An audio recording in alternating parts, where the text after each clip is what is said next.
Minecraft has some crazy MLGs, but what if I told you that some weird items and even mobs can be used to save yourself? Well, I guarantee you that none of you guys would know any of the weird touches in this video, and if you do, I give you the legal pass to slap me. As the video goes on, the MLGs get weirder and weirder, so watch till the end because the oddest MLG is there. Enjoy. In a very rare scenario, you can actually use a blaze to save yourself from fall damage. You may think this is impossible, but I actually partnered up with Crafty Masterman and another coder to see if these types of MLGs actually work. And they do. Here's how. So, in Minecraft's code, there's a variable called time until regen in Fabric servers. When you take damage, let's say by fire, and within the next 10 ticks you take more damage, the amount of damage is reduced by the damage you took earlier.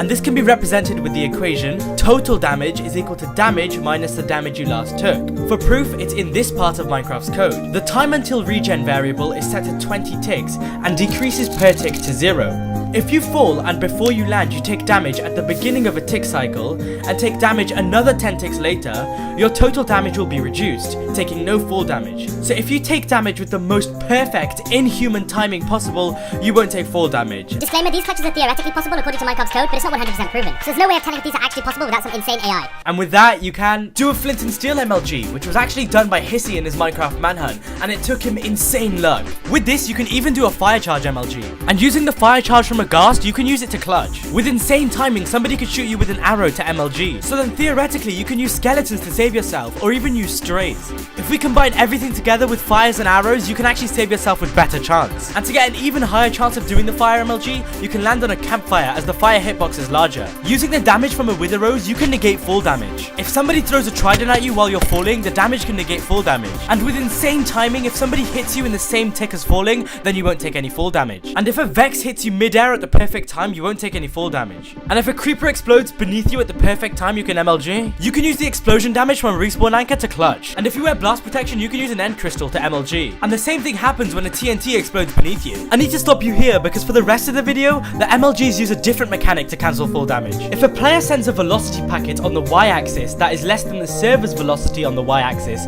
the server will cancel fall damage, and it's shown by this piece of code. In simple, if there's an upwards movement on a player and it changes their velocity, the server will cancel fall damage. So with that, you can bone meal a bamboo underneath you, and with perfect timing at the beginning of a tick cycle, it will cancel fall damage. You can even bone meal a tree beneath you to save yourself, and you can bone meal drip leaf to clutch. And there's this weird glitch where if you jam a riptide into a mob, you won't take fall damage. And with the perfect timing, if you open a shulker box beneath you, you can actually clutch. If you land on a shulker while its skull opens up, you can actually negate fall damage. This works the same way as placing a boat on lava, which allows you to not take fall damage. You can use the Ravager's knockback attack to save yourself. If a panda's on a ledge and you fall, its attack can actually save you. Because an iron golem changes your velocity, you can use it to MLG. Using the same principles, you can actually use a warden to MLG. If a hoglin is on a ledge, you can use its damage to clutch with. And finally, using the same setup, a polar bear can actually be used to clutch.